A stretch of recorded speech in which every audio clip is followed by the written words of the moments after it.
Monsieur Moukena, merci d'accepter de répondre à nos questions.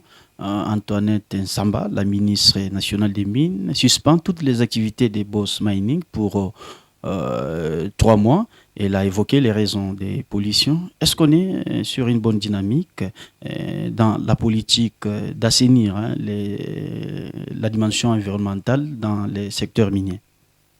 Oui, c'est une façon d'assainir en fait le secteur minier, mais c'est aussi une preuve que les plaintes des communautés sont maintenant priorisées au niveau du gouvernement, parce que ça fait des années que des rapports de la société civile sont publiés.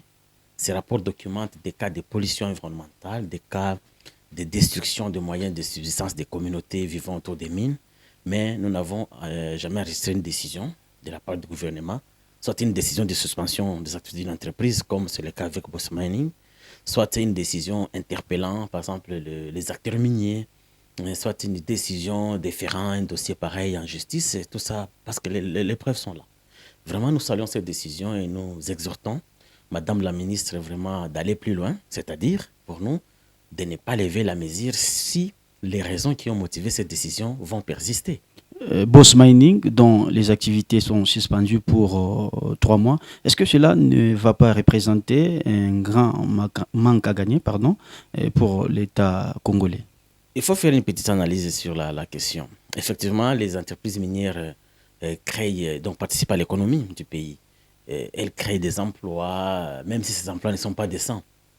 Mais si ces emplois ne sont pas correctement rémunérés avec les mauvaises conditions de travail pour les nationaux, les entreprises payent des taxes et impôts à l'État. Mais lorsqu'on fait l'analyse ou l'évaluation des valeurs, on se rend compte que les emplois qui sont créés ne sont pas décents. Les paiements que les entreprises font, est-ce que ces paiements arrivent dans le trésor public? Et lorsqu'on doit redistribuer tous ces revenus, est-ce que ça atteint ou ça bénéficie aux communautés impactées négativement par les pollutions environnementales? La réponse c'est non.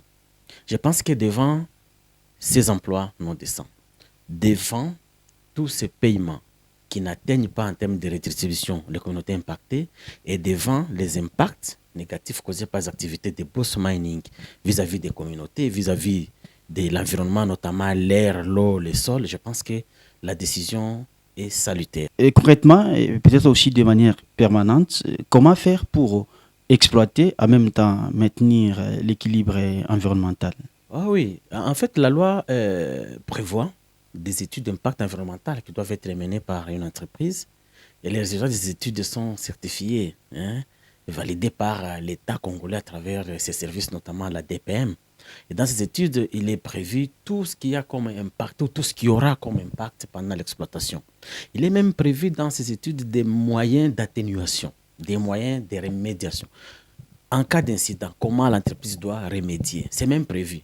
Mais ce que nous constatons, c'est que dans la plupart des cas, il y a des entreprises qui n'ont pas sérieusement mené des études d'impact environnemental. La loi prévoit que chaque 5 ans, on doit réviser ces études pour les adapter au nouveau contexte d'exploitation. Quand il y a extension d'activité au niveau des mines, on doit également faire la révision des études d'impact environnemental. Mais nous avons beaucoup d'entreprises ici, ça fait plus de 10 ans, 15 ans avec les mêmes études d'impact environnemental. Et dans la plupart des cas, de tels cas d'incidents ne sont pas maîtrisés par les moyens à la disposition des entreprises. Ça, c'est au vu aussi des services de l'État. Voilà pourquoi nous, en tant que défenseurs des droits humains, nous demandons à l'État d'aller plus loin, notamment de mettre en place une commission, par exemple, parce que des fois, des agents de l'État sont habitués aux entreprises et quand ils vont faire des contrôles, ce sont des contrôles de routine qui ne résultent à rien. Et nous demandons qu'il y ait, par exemple, une commission technique qui doit évaluer vraiment l'efficacité des études d'impact au niveau de chaque entreprise pour savoir est-ce que ces études sont encore valides ou bien elles sont déjà dépassées. Il faut réviser ces études. Monsieur Moukena, merci d'avoir répondu à nos questions. Merci.